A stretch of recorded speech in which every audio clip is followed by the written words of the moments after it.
प्रिय दर्शकों, नमस्कार। एक बार फिर से उपस्थित हूँ आप सबके सामने शुक्रवार के कार्यक्रम में विश्लेषण जन्म कुंडली का। इस कार्यक्रम के अंतर्गत आज जिनकी कुंडली लेकर के आया हूँ, इनका नाम है विशाख डाभी। ये हैं 1992 के। और सबसे पहले मैं इनकी कुंडली का पंचांग बता देता हूँ। शुरू करते हैं आज का कार्यक्रम। कहीं नहीं जाना है। ये हो सकता है कि ये कार्यक्रम थोड़ा लंबा हो, जैसा कि आप जानते हैं कि शुक्रवार वाला कार्यक्रम थोड़ा बड़ा हो जाता है। सीधे मुद्दे की बात, और सबसे पहले इनका पंचांग।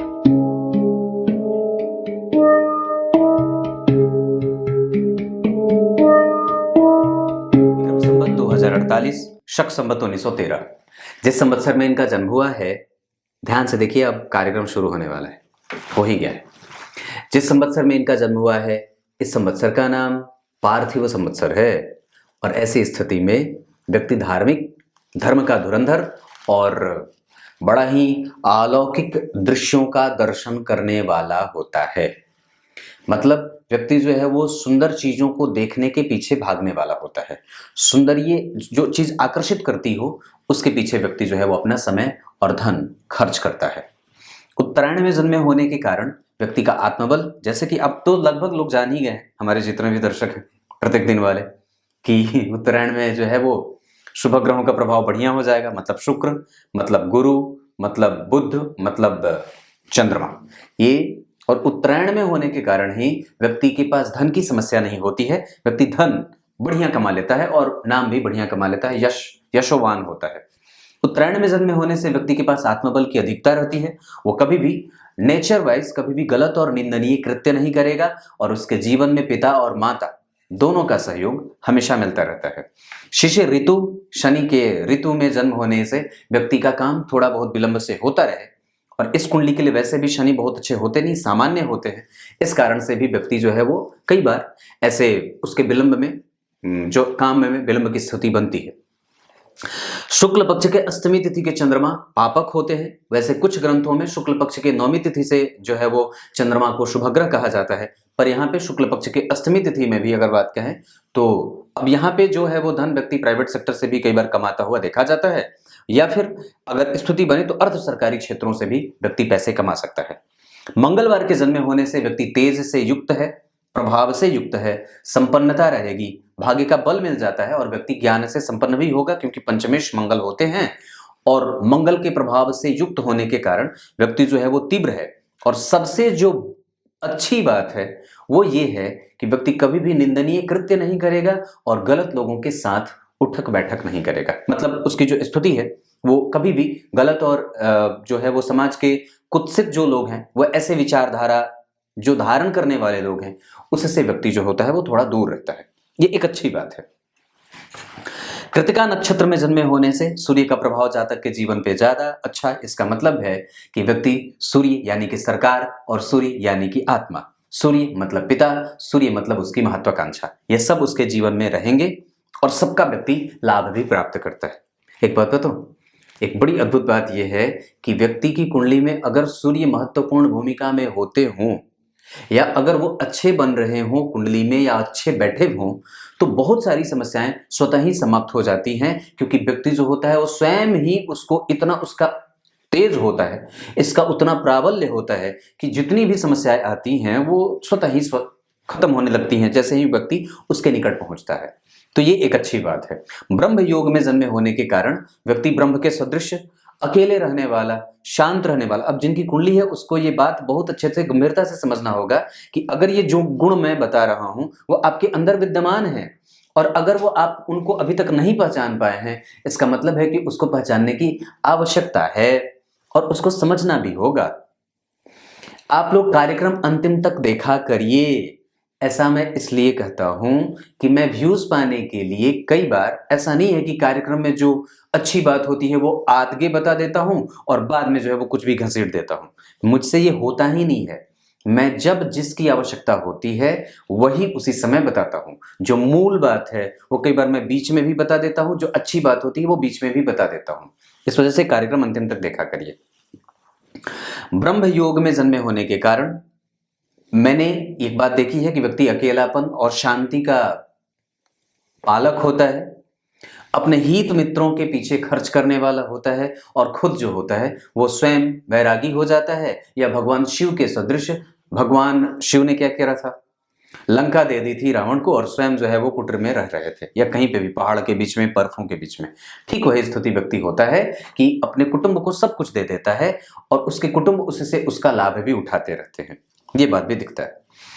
वैश्य वर्ण और राक्षस गण के होने के कारण व्यक्ति के पास एक संतुलन होता है, जो व्यक्ति को भविष्य में घटित होने वाली घटनाओं को जानने की इच्छा या जानने का गुण व्यक्ति के अंदर हो जाता है। मतलब वो उसके पास ऐसी शक्ति है, वो भविष्य में जो भी घटना उसके जीवन में घटेगी वो उसको जान जाता है। पर इस कुंडली में सबसे अच्छी बात जानने से पहले मैं आपसे ये परिचय कराना चाहता हूं कि इनकी कुंडली में सबसे अच्छी बात पंचांग में क्या है। तो पंचांग में सबसे अच्छी बात है कि चंद्रमा शुक्ल पक्ष के बने हैं, मंगलवार का दिन है, व्यक्ति उत्तरायण में जन्मा है और साथ ही साथ वैश्य वर्ण का है, तो व्यवसाय भी कर सकता है। और एक अद्भुत बात है कि व्यक्ति के पास भविष्य में देखने की क्षमता भी है। और सबसे अच्छी बात है कि ये व्यक्ति धनु लग्न का है।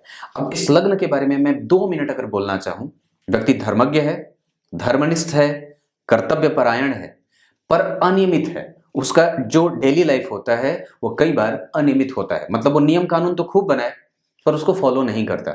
ऐसी कई बार स्थितियां देखने को मिलती हैं। दूसरों के लिए तुरंत ही तत्पर और तैयार रहने वाला, पर अपने लिए थोड़ा आलस्य का भाव रखता है। कभी भी गलत और निंदनीय लोगों का साथ नहीं देने वाला और हमेशा ही धर्म को सबसे पहले, सच्चाई को सबसे पहले, श्रेष्ठता को सबसे पहले, व्यापार को सबसे पहले न रख के धर्म को सबसे पहले, अध्यात्म का पोषक, प्रवृत्त, गुरुओं में और गुरु के आज्ञा का पालन करने वाला, बड़ों का सम्मान करने वाला, माता और पिता का सुख भोगने वाला, सबके दृष्टि में जो होता है वो विद्वान और विद्वत जनों से पूजित होने वाला, पुरस्कार प्राप्त करने वाला, अध्यात्म प्रेमी, धर्म को मान करके उसके रास्ते पर, उसके बनाए गए वेदों के पुराणों के मार्ग जो नियंत्रित और बनाए गए हैं उस पे अपना जो है वो पथ उसका चलता रहता है। राजनीतिज्ञ भी हो जाता है और लोगों को अगर राजनीति में नहीं है तो कई बार राजनीति का पोषक हो जाता है, राजनीतिज्ञों का पोषक होता है, उनको मार्ग दिखाने वाला। धनु लग्न के लोग दार्शनिक विचारों वाले होते हैं और साथ ही साथ साम्रांत होते हैं। श्रेष्ठता इनकी जो होती है वो एक लक्षण के रूप में हमेशा इनके जीवन में देखी जाती है। और साथ ही साथ धनु लग्न के लोग कभी भी गलत और झूठ बोलने से बचने का काम करते हैं। वस्तुतः ये लग्न धनुष गुरु से प्रभावित है, जिसके कारण इसमें धर्म का आह्वान स्वतः ही हो जाता है और व्यक्ति धर्म के लिए और नैतिक कार्यों में हमेशा ही अपनी जिम्मेदारी बहुत ही जरूरी तरीके से समझता है। हमेशा ही एकांत रहने का प्रयास उसे बहुत ज्यादा करना चाहिए और करता भी है। ये धनु लग्न की बात है। ये ऐसा लग्न जो निस्संदेह व्यक्ति को श्रेष्ठ बना देता है, पढ़ने पढ़ाने वाला, शिक्षा और उपदेश देने वाला, दूसरों को ज्ञान देने वाला और शिक्षक की भूमिका में बना देता है या रख लेता है। अब इनकी कुंडली में सबसे अच्छी बात मैं सबसे पहले बता देता हूँ। इला श्रीवास्तव जी कहती हैं कि आप जब कुंडली की सबसे अच्छी बात बता, अदिति वाजपेयी जी भी हैं एक, वो भी कहती हैं कि आप जब कुंडली के सबसे अच्छे गुण बताते हैं तो बड़ा बड़ा बड़ा बड़ा बड़ा अच्छा लगता है। तो इस कुंडली की सबसे अच्छी बात क्या है वो बताते हैं। जन्म कुंडली के पंचम भाव जो इस कुंडली में कारक होंगे, सूर्य, मंगल और गुरु इस कुंडली में कारक होंगे। बाधक शुक्र और बुध, उल्टा बोल दिया, मतलब बुध और शुक्र इस कुंडली में बाधाएं उपस्थित करने वाले ग्रह होंगे। द्विस्वाभाविक ये लग्न है, इस वजह से यहाँ पे सप्तमेश जो होगा वो बाधक ग्रह के रूप में, और वस्तुतः शुक्र भी बाधक, मतलब ये दोनों की दशाओं में जातक के जीवन में बाधाएं उपस्थित हो सकती हैं। मेरी तरफ देखिए, भटकना नहीं है, बन के रहना है, आरंभ से अंतिम तक पात में बैठ गए हो ना। जब पंगत लगती है ना, पंगत भोजन के लिए जब पंगत लग जाए तो बीच से नहीं उठना चाहिए। और सबसे अच्छी बात है कि माताओं और बहनों को प्रत्येक दिन स्नान करके ही भोजन बनाना चाहिए और कभी भी बिना स्नान किए भोजन नहीं बनाने के बाद रसोई घर में चप्पल नहीं पहनना चाहिए। चाहे आपका वो जो चप्पल है जो वो चाहे रसोई घर में ही हो या चप्पल आपके घर में ही क्यों ना रहता हो, मतलब उसका इस्तेमाल भले ही कहीं बाजार और बाहर ना होता हो, पर फिर भी उसे कभी भी बाहर घर में चप्पल पहन के भोजन नहीं बनाना चाहिए। विशेषतया अगर ये बात हो सके तो जरूर ये शामिल करिए। ऐसे ही बता दिया। इस कुंडली की सबसे अच्छी बात, जन्म कुंडली में पंचम भाव के अधिपति जो गुरु मंगल हैं, उनका संबंध बुध और सूर्य के साथ हुआ है। अब जरा ध्यान से समझिएगा, जन्म कुंडली के पंचम भाव के अधिपति जो इस कुंडली में 12वें के भी अधिपति होते हैं बुध के साथ और सूर्य के साथ, यानी कि पंचम के अधिपति और नवम के अधिपति, सप्तम के अधिपति। ये मैंने एक चर्चा करी थी कि पंचम, सप्तम और नवम के अधिपति जब एक साथ बैठ जाएं तो ये अलग प्रकार का बेहतरीन राजयोग बन जाता है जो जातकों को कभी भी धन से संबंधित समस्या जीवन में नहीं होने देता। मंगल, बुध और सूर्य। अब जरा ध्यान से समझिएगा, तो वहां जो मंगल बैठे हैं वो 1 डिग्री के बैठे हैं और सूर्य जो बैठे हैं वो 28 डिग्री के बैठे हैं, तो मंगल अस्त नहीं हुए। बुध जो बैठे हैं वो 28 डिग्री 26 कला के हैं और सूर्य जो बैठे हैं वो 28 डिग्री 44 कला के हैं। सूर्य की विजय यानी कि भाग्येश इस कुंडली में जो युद्ध हो रहा है, यहाँ द्वंद्व युद्ध में ये जीत रहे हैं। इसका मतलब ये बनता है कि जन्म कुंडली में भाग्य भाव के अधिपति का धन भाव में जाना और युद्ध में जीतना और बुध को अस्त कर देने से व्यक्ति के व्यापार और व्यक्ति के कर्म क्षेत्र में कभी कभी रुकावटें भी बुध की दशा में देखने को मिल सकती हैं, और ऐसा सूर्य में बुध आए तो भी संभव है। अभी तो फिलहाल जातक के ऊपर से राहु की दशा चल रही है, इस वजह से सबसे पहले तो राहु को भी बताऊंगा। तो सबसे अच्छी बात तो मैंने ये बताई, यहां और यहां के अधिपति एक साथ बैठ गए। दूसरे नंबर पे मैंने क्या बात कही कि यहां पे मंगल अस्त नहीं है, इसका मतलब है कि पंचम भाव पूर्णतया जागृत है और उसका वो प्रभाव देता रहेगा। ये पहली बात थी जो सबसे अच्छी बात है। दूसरी जो सबसे अच्छी बात है, जन्म कुंडली में लग्न में ही शुक्र का और राहु का बैठना। थोड़ी बहुत मशक्कत जरूर शुक्र देंगे, लेकिन फिर भी व्यक्ति को ऐश्वर्य से युक्त रखेंगे, धन और प्रतिष्ठा से युक्त रखेंगे, उसके पास अनुभव बहुत बढ़िया रहेगा और साथ ही साथ वो अपने जीवन में अपने अनुभवों के सहारे, क्योंकि केतु भी यहाँ पे व्यक्ति को अनुभव बहुत बढ़िया देते रहेंगे और अपनी दशा में व्यक्ति को लाभ देते रहेंगे। यहाँ पे व्यक्ति जो है वो राहु में शुक्र, शुक्र में राहु, ऐसी स्थिति में जब भी आए तो व्यक्ति को लाभ बहुत अच्छा हो जाता है और श्रेष्ठ लाभ प्राप्त करता है धन के मामले में। ये सिर्फ धन के मामले में बोल रहा हूं, पर वस्तुतः राहु में शुक्र जब आएंगे, वो आएंगे 2024 के जनवरी में, तो व्यक्ति धन लाभ प्राप्त भी करता है। पर आपको इस बात का भी ख्याल रखना होगा कि उस समय आप खर्च भी बहुत ज्यादा ना करिएगा, उसको बचा करके रखना होगा, नहीं तो वो धन आए यूं और खर्च भी यूं हो जाए। क्लियर है? दूसरी अच्छी बात थी जो शुक्र को लग्न में बैठने के कारण, अब यहाँ पे ये ऐश्वर्य का मालिक बना देंगे, लाभेश भी तो होते हैं ना, इस कारण से गुरु की दृष्टि है तो एक अलग तरीके का अनुभव आपके पास। कम उम्र में, छोटी अवस्था में व्यक्ति अनुभवों का मालिक होता है। अपने अनुभवों से सीखने का प्रयास करिए और अनुभव को डेली रोजमर्रा के जीवन में समझने का जो है वो एनालाइज करिए उसको कि मैंने कौन सी गलती कब करी थी, अब मुझे दोबारा करने की आवश्यकता नहीं है, ऐसा होना चाहिए। दूसरी अच्छी बात, तीसरी अच्छी बात है कि शनि जो जन्म कुंडली में बैठे हैं धन भाव के अधिपति होकर के धन भाव में बैठे हैं और इससे पंचमस्त चंद्रमा का बैठना, इस वजह से व्यक्ति की कुंडली में धन भाव का बल बढ़ेगा और व्यक्ति के भाग्य में धन का लाभ मिलेगा। ये तीसरी अच्छी बात है। चौथी सबसे अच्छी बात कि गुरु से चंद्रमा का केंद्र में जाना, ये चौथी अच्छी बात है। गुरु का प्रभाव जन्म कुंडली में लग्न पे, गुरु का प्रभाव जन्म कुंडली में यहाँ पे दार्शनिकता का प्रभाव और भी ज्यादा बढ़े। और सबसे एक और बढ़िया बात यह है कि इस कुंडली में इस चंद्रमा से जो गुरु त्रिकोण में आ रहे हैं और केंद्र में आते हो, या केंद्र और त्रिकोण का संबंध गुरु का बनता हो, तो ये जातक के जीवन में अलग तरीके का एक साहस, बल, पराक्रम और श्रेष्ठता देने का काम है। अभी तो बात बताऊं, ये बड़ी अद्भुत बात है कि जिस भी व्यक्ति की कुंडली में चंद्रमा छठे में बैठ जाए तो वो कभी भी व्यक्ति को हारने नहीं देते।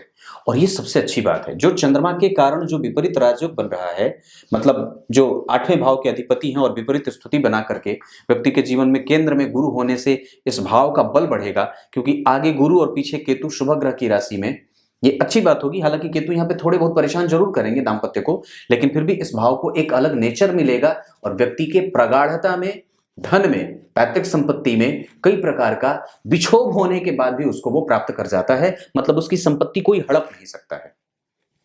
ये एक अच्छी बात है जो व्यक्ति के पैतृक संपत्ति के मामले में ये इनके गुण देखने को मिलेंगे। साथ ही साथ इस कुंडली में भाग्य भाव में बैठे हैं चतुर्थ स्थान के अधिपति, चतुर्थ भाव के अधिपति और लग्न के अधिपति का जन्म कुंडली में भाग्य भाव में बैठना, मित्र की राशि में बैठना और धन भाव में भाग्य भाव के अधिपति का बैठना महाधनी योग बना रहे हैं। लाभ भाव के अधिपति को किसने देखा है? भाग्य भाव के अधिपति, लाभ भाव के अधिपति शुक्र को लग्न के अधिपति ने देखा है और लग्न के अधिपति ने भी लग्न को देखा है। इस वजह से भी जातक के सुदृढ़ होने का, स्वास्थ्य लाभ, हिष्ट पुष्ट शरीर वाला और बिल्कुल ही बीमार न बनाने वाला बना देता है।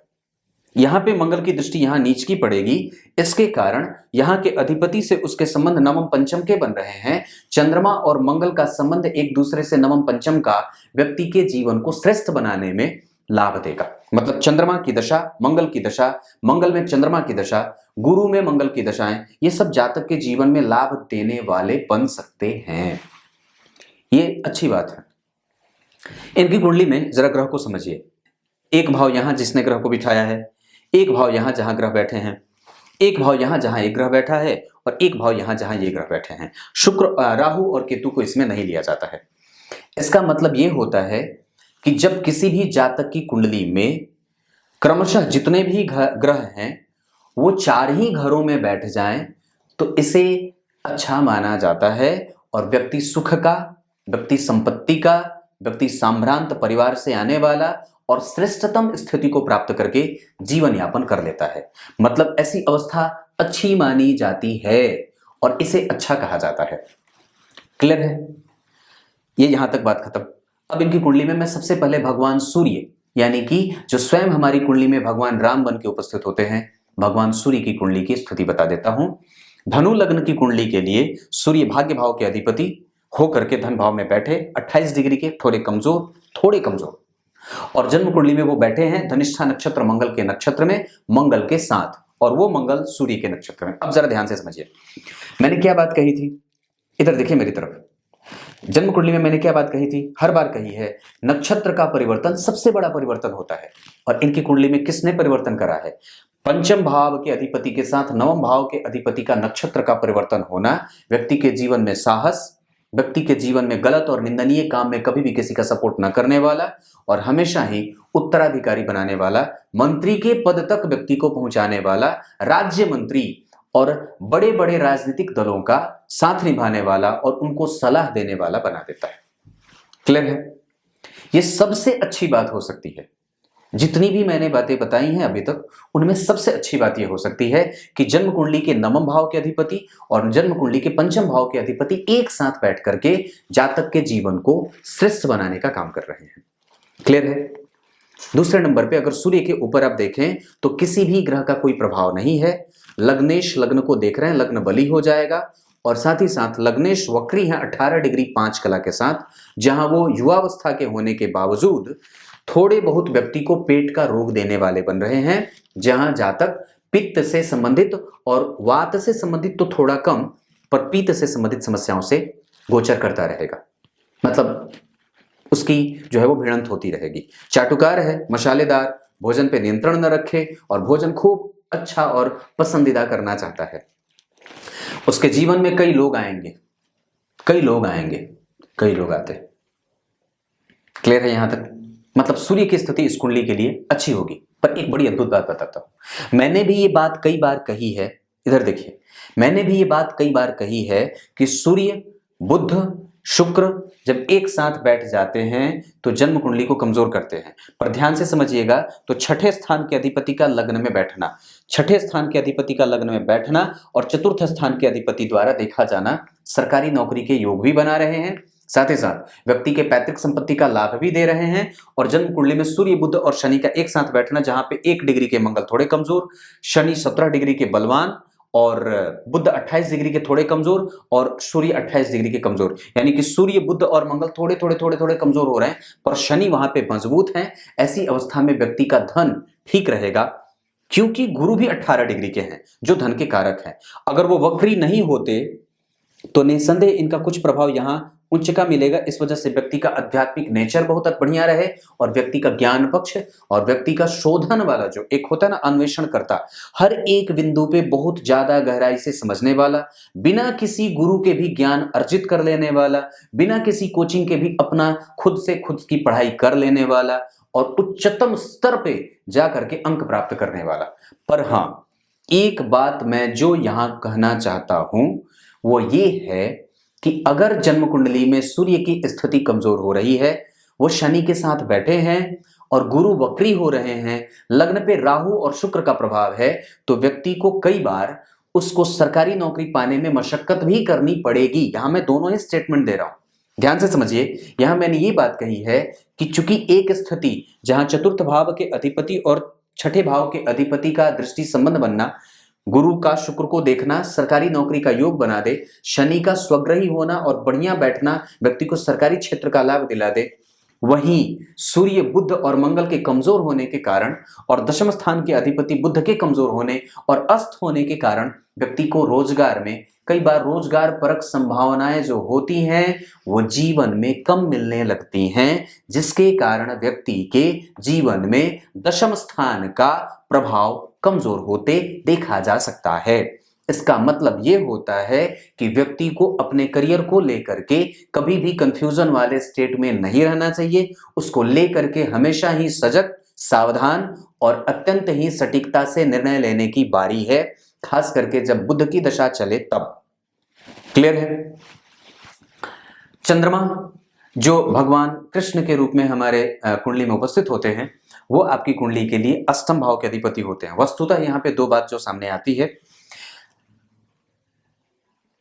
द्विस्वाभाविक लग्न के लिए, ध्यान से समझिएगा, यह सूत्र है जो मैं आपको बता रहा हूं। द्विस्वाभाविक लग्न के लिए अष्टम भाव एक्टिव अगर हो जाए या अष्टमेश अगर जन्म कुंडली में लग्नेश के साथ किसी तरीके से संबंध बनाते हो तो वो मारक होने के बावजूद भी अच्छे परिणाम देने वाले बन जाते हैं। समझ में आई बात? द्विस्वाभाविक लग्न कौन कौन सा है? 12, 9, 3 और 6, ये जो राशियां हैं ये द्विस्वाभाविक राशियां हैं। उस लग्न के और इस राशि के लिए जो सप्तम स्थान के अधिपति होते हैं वो बाधकेश हो जाते हैं।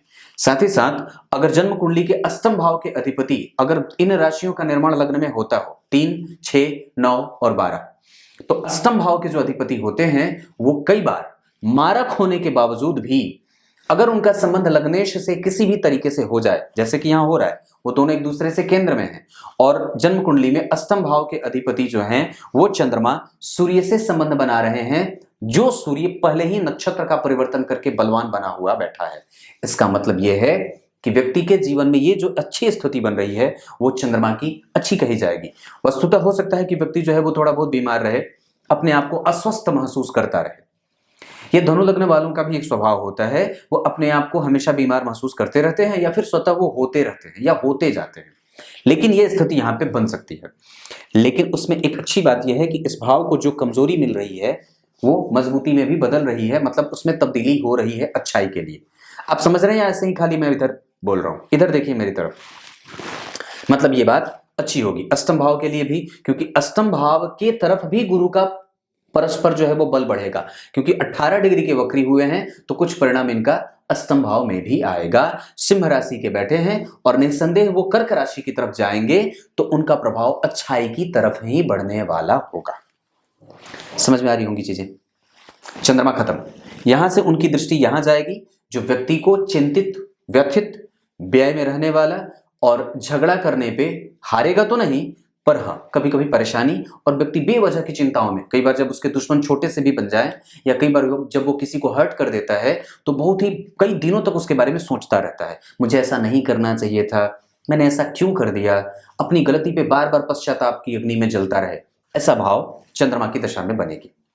सूर्य जो है वो जन्म कुंडली में कमजोर हो रहे हैं डिग्री से, लेकिन फिर भी मैं समझता हूं कि वो आपको धन देते रहेंगे, वो आपको स्थापित करते रहेंगे और उनका बल आपके लिए लाभदायक होगा। उस दशा काल में व्यक्ति एक अलग तरीके का जो है वो नेचर पालता है और वो समाज में प्रतिष्ठा को प्राप्त करता है। क्लियर है? चंद्रमा की दशा में व्यक्ति को अपने घर में, अपनी सुरक्षा पे, अपने माता बहनों के स्वास्थ्य पे, अपने बच्चों पे और खास करके अपने घर परिवार के लोगों पे सुरक्षा का एहसास उसको करना चाहिए और उसकी सुरक्षा को लेकर के जिम्मेदारी रखनी चाहिए। क्लियर है? मंगल पंचम और 12वें भाव के अधिपति, पर 12वें भाव के अधिपति बैठ करके जन्म कुंडली में द्वितीय भाव में और परिवर्तन किए हैं नक्षत्र का, किसी भी शुभ ग्रह का कोई प्रभाव नहीं है, क्योंकि वहां पे तीनों ग्रह जो बैठे हैं वो वस्तुतः शनि है, सूर्य है और मंगल है। तो मंगल पंचम भाव के अधिपति होकर के अपने भाव से चतुर्थस्थ गए, त्रिकोण के अधिपति हुए और इस कुंडली में कारक लग्नेश के मित्र और धन भाव में बैठे और जन्म कुंडली में उच्च के होकर के बैठ गए। और यहाँ के जो कारक ग्रह हैं वो भी जन्म कुंडली में मित्र की राशि में, और यहाँ के जो अधिपति हैं वो भी यहीं पे। इसका मतलब है कि क्या, कि पंचम भाव भी ठीक बना, नवम भाव भी ठीक बना और धन भाव तो ठीक है ही। इसका मतलब है कि अगर जन्म कुंडली का पंचमेश उच्च का हो लेकिन वहां पे अस्त नहीं है, इस कारण से व्यक्ति को संतान का सुख, यश, मान, पद, प्रतिष्ठा, मंत्र और व्यक्ति पूर्व जन्म में भी अच्छे कृत्य करने वाला ही था। क्योंकि अगर पंचमेश उच्च के हैं और गुरु जन्म कुंडली में लग्न को देख रहे हैं, लग्न में शुक्र का प्रभाव है, तो व्यक्ति बड़ा ही दिव्य ज्ञानी इंसान था और निस्संदेह तभी जाकर के उसको एक ऐसा लग्न मिला है जो निस्संदेह ब्राह्मण से युक्त होता है और निस्संदेह ये ब्राह्मणों द्वारा पूजित भी होता है। व्यक्ति अगर ब्राह्मण वर्ण में जन्म न भी लिया हो फिर भी अपने कुल में निश्चित रूप से पोषक होता है और कुल का नाशक नहीं होता, पोषक होता है, जानकार होता है, प्रतिष्ठित होता है, संपन्न होता है, धन का सुख उसको मिलता रहे और पैतृक संपत्ति का लाभ भी व्यक्ति को प्राप्त हो जाता है। उस मंगल की चौथी दृष्टि अपनी राशि पे बढ़िया, ये बहुत बढ़िया हो जाए, व्यक्ति के जीवन में प्रेम और सौहार्द को बना करके रखने वाला और कुटुंब का सुख व्यक्ति को प्राप्त हो जाता है। उसकी सातवीं दृष्टि यहाँ जो जातक के जीवन को कष्ट में कई बार चंद्रमा में मंगल आते हैं तो हालांकि अलग तरीके से लाभ भी होता है, लेकिन यहाँ पे व्यक्ति के जीवन में कई बार स्वाध्याय में मंगल की दशा परेशान कर सकती है। मंगल की आठवीं दृष्टि यहाँ लाभदायक, व्यक्ति धर्म के लिए, गौ सेवा के लिए, वृक्षारोपण के लिए, जल बचाने के लिए, धर्मार्थ मंदिर के निर्माण के लिए और गो सेवकों के लिए और किसी भी तरीके से समाज के लिए कुछ सोचने वाला और करने वाला होता है। क्लियर है? ये जहां तक बात मैंने बता दी। अब मैं भूल चुका हूं कि मैं कहां था, आगे बढ़ता हूं। बुध पे हमारी चर्चा शामिल, बुध मंगल के ऊपर मैं था, मंगल की दृष्टि यहाँ पे, यहां तक की बात मैंने कर रखी थी, ये अच्छी बात है। बुध जो है वो जन्म कुंडली में धन भाव में बैठे, दशम और सप्तम के अधिपति होकर के व्यक्ति खुद का व्यापार या नौकरी या साथ ही साथ चूंकि यहाँ गुरु बढ़िया और यहाँ पे इतने सारे ग्रहों का जमावड़ा, लग्न में शुक्र जैसे ग्रह के बैठने से व्यक्ति पदासीन, पद पे आसन्न होता है और पद पे रह करके काम करने वाला होता है। सूर्य कमजोर हैं और इस कुंडली में मंगल की स्थिति बहुत अच्छी है। सूर्य जो है वो जन्म कुंडली में जिस डिग्री पे हैं 28 डिग्री के, और चंद्रमा, मंगल, ये सब जो ग्रह हैं वो मृतप्राय हो रहे हैं, मैंने ये बात पहले ही बता रखी है। परंतु एक बात और भी है कि अगर जन्म कुंडली में लग्नेश लग्न को देख रहे हो या लग्न बली हो रहा हो, लग्नेश वक्री है, थोड़ी बहुत मशक्कत के साथ व्यक्ति अपने लक्ष्य को प्राप्त करने में सफल हो सकता है। इन्होंने पूछा है प्रतियोगिता भाव के अधिपति का लग्न में बैठना सूर्य के नक्षत्र में, और वो सूर्य जन्म कुंडली में अति शत्रुता का भाव रख रहे हैं क्योंकि ये उनकी अच्छी राशि नहीं है और यहाँ के अधिपति जन्म कुंडली में यहीं बैठे हैं। मंगल का संबंध यहाँ के लिए लाभदायक है, पर व्यक्ति अगर पेशेंस रखे बना के तो निसंदेह वो सरकारी सेवाओं में पदस्थ अधिकारी बन सकता है। गुरु अगर वक्री नहीं होते तो और भी ज्यादा ये बात अच्छी हो सकती थी, पर व्यक्ति के पास जो ज्ञान प्राप्त करने का बल है वो बहुत अच्छा है। देवगुरु बृहस्पति लग्न को देख रहे हैं, अच्छी बात है। यहाँ के लिए वो थोड़े से व्यक्ति को सामान्य मेहनत करने वाला, यहाँ के लिए बहुत अच्छा। शुक्र का जन्म कुंडली में सप्तम स्थान को देखना और लग्न में बैठना व्यक्ति को कलम की ताकत का और अनुभवों का मालिक बना देगा। शनि जन्म कुंडली में सामान्य होते हैं, धनु लग्न की कुंडली के लिए बहुत अच्छे नहीं होते और उन पे किसी भी शुभ ग्रह का कोई प्रभाव नहीं है, लेकिन दो दो तीन तीन शुभ ग्रह या जैसे पापक ग्रह, जैसे मंगल, सूर्य और बुध भी वहां चूंकि पापक ग्रह में बैठ जाएंगे तो पापक ग्रह हो जाएंगे, तो वहां पे चारों ग्रह पापक हो जाने से व्यक्ति को कई बार कुटुंब के पीछे या कुटुंब की जिम्मेदारी संभालनी पड़ती है, या व्यक्ति कई बार पिता के ऊपर ज्यादा देर तक आश्रित रहता है, या जो है वो पिता को बच्चे के लिए खर्च करने की आवश्यकता हमेशा पड़ी रहती है। ये स्थिति कुंडली में बन रही है। ये तो कुंडली में शुक्र की बात थी, शनि की बात थी। शनि जो है वो जन्म कुंडली में तीसरी दृष्टि से यहाँ देख रहे हैं, ये बहुत अच्छी बात है। दशम भाव के अधिपति के साथ बैठे हैं। दशम भाव के अधिपति के साथ अगर शनि का संबंध बन जाए तो व्यक्ति सरकारी क्षेत्रों में आसानी से जा सकता है। शनि यहाँ पे श्रवण नक्षत्र में, जिसके अधिपति चंद्रमा जन्म कुंडली में उच्च के बैठे हैं, इस वजह से भी चंद्रमा के पास और शनि के पास एक अतिरिक्त बल प्राप्त हो रहा है। यहाँ उच्च के चंद्रमा व्यक्ति की प्रतियोगिता में सफलता मिलने के योग प्रदर्शित करेंगे। इस भाव से पंचमस्त मंगल का बैठना ये बहुत अच्छा होगा। इस भाव से चतुर्थस्थ गुरु का बैठना ये बहुत अच्छा होता है। इस भाव से तृतीयस्थ जो है वो जन्म कुंडली में अपने भाव से तृतीय भाव में बैठे हैं, और ये चंद्रमा जो है वो जन्म कुंडली में मंगल से, सूर्य से, शनि से और बुध से सबसे त्रिकोण में बैठे हैं। अष्टम भाव के अधिपति जन्म कुंडली में बुध से, गुरु से, जहां बुध से त्रिकोण में पांचवें बैठे तो त्रिकोण में हो गए और गुरु से केंद्र में हो गए, यानी कि चतुर्थ भाव के अधिपति से। तो इस वजह से व्यक्ति के जीवन में सरकारी सेवाओं का लाभ प्राप्त होते देख रहा हूं। और अभी राहु की दशा है और इस दशा में आपको पेशेंस बना करके रखना ही होगा। मैं समझता हूं कि अभी आप 1992 के हैं, 2027 के जनवरी तक आपके पास योग बढ़िया बनेगा और उसके बाद भी मैं समझता हूं कि 27 के दिसंबर तक भी आपके पास एक अच्छे योग हैं। 27 के दिसंबर तक मतलब अभी अभी अगले 5 साल। और अगर कुछ भी ना हो तो व्यक्ति एक बहुत अच्छा शिक्षक साबित हो सकता है। पढ़ाने का योग आपकी कुंडली में बहुत अच्छा बना है। साथ ही साथ व्यक्ति जो है वो कई बार कला क्षेत्र में बहुत ही बेहतरीन और आला दर्जे का कला क्षेत्र से जुड़ करके भविष्य में और दुनिया में नाम कमाने वाला होता है। या व्यक्ति सबको किसी को रिपोर्ट करके, जैसे कम्युनिकेशन के क्षेत्र में व्यक्ति अच्छा काम कर सकता है, बोल करके व्यक्ति पैसे अच्छा कमा सकता है। व्यक्ति रिसर्च और प्रोफेसर वगैरह बन करके, रिसर्चर और साइंटिस्ट बन करके व्यक्ति अपने जीवन की जो है वो स्थिति को मजबूत कर सकता है। ये एक कुंडली पढ़ने वाली है, पढ़ाने वाली है और बिल्कुल ही व्यक्ति को समाज का प्रदर्शक या प्रेरणा का स्रोत कहा जा सकता है। ये कुंडली इतनी सी है। अब इनकी कुंडली में मैंने जहां अच्छी बातें बताई, कुछ अच्छी चीजें बताई। राहु केतु जो है वो जन्म कुंडली में यहाँ आर्द्रा के, और राहु जो है वो जन्म कुंडली में शुक्र के नक्षत्र में, शुक्र के साथ। इसका मतलब ये होता है कि व्यक्ति अपने व्यय पे संतुलन रखे, उसको संतुलित करे और साथ ही साथ वीर्यहंता न बने। उसके बाद व्यक्ति को ब्रह्मचर्य व्रत का पालन करना चाहिए। राहु का संबंध गुरु से बन रहा है। अपने आप को गंभीर और धर्म में, अध्यात्म में किसी भी तरीके के रोड़े जब आते हों तो उसको किनारे करने का प्रयास करना चाहिए। नैतिक तत्वों के जिम्मेदार होने का प्रभाव जातक की कुंडली में ज्यादा बनने की आवश्यकता है। अपने आप को और भी ज्यादा नैतिक बना सकते हैं। जितना ज्यादा हो सके सोबर बनिए, सिंपल बनिए और श्रेष्ठ बनने का प्रयास तो आपकी कुंडली में न करने के बाद भी आप बन सकते हैं। वैसी कोई स्थिति कमजोर नहीं है। इस कुंडली के लिए गुरु, बुध और सूर्य हमेशा अच्छे परिणाम करेंगे, ना चाहते हुए भी। शुक्र आपको मानसिक शांति और दाम्पत्य का सुख देता रहेगा। शनि आपके कर्तव्य के लिए और कर्तव्य परायणता का प्रतीक आपके जीवन में और उसकी दशा बन के रहेगी। मंगल और चंद्रमा आपके जीवन में धनदायक योग बनाने वाले बन रहे हैं। दाम्पत्य का प्रेम चंद्रमा और मंगल के भरोसे, नवांश कुंडली में ऐसी स्थिति बन रही है। ये कुंडली में कमजोर षडबल में सूर्य हैं, बुध हैं, बाकी के जितने ग्रह हैं मंगल, गुरु, शुक्र, शनि, ये सब अच्छे अच्छे बन रहे हैं। आपकी कुंडली में केतु का यहाँ बैठना थोड़ी बहुत कमजोरी रोजगार के मामले में दे सकती है, पर वस्तुतः इसका मतलब ये नहीं है कि दाम्पत्य खराब होगा, क्योंकि केतु यहाँ आर्द्रा के नक्षत्र में और राहु से दृष्ट होने के साथ साथ एक शुभग्रह शुक्र की दृष्टि पड़ रही है। वस्तुतः यहाँ पे शुक्र का बैठ जाना व्यक्ति के जीवन में अच्छी प्रतियोगिता में और प्रतियोगिताओं में सफलता के योग भी बना रहा है, क्योंकि उच्च के चंद्रमा यहीं बैठे हैं सूर्य के नक्षत्र में, जो कि व्यक्ति की कुंडली में भाग्येश है और धन भाव में बैठ करके व्यक्ति के जीवन में असंख्य प्रतियोगिताओं के बाद भी व्यक्ति सफलता का मार्ग कभी छोड़ता नहीं है। क्लियर है? कुछ इसी तरीके से आज के कार्यक्रम का समापन करते हैं। तब तक के लिए इजाजत दीजिए। कल एक बार फिर से उपस्थित होंगे इनकी कुंडली के नवांश और दशमांश के साथ। तब तक के लिए बहुत बहुत नमस्कार।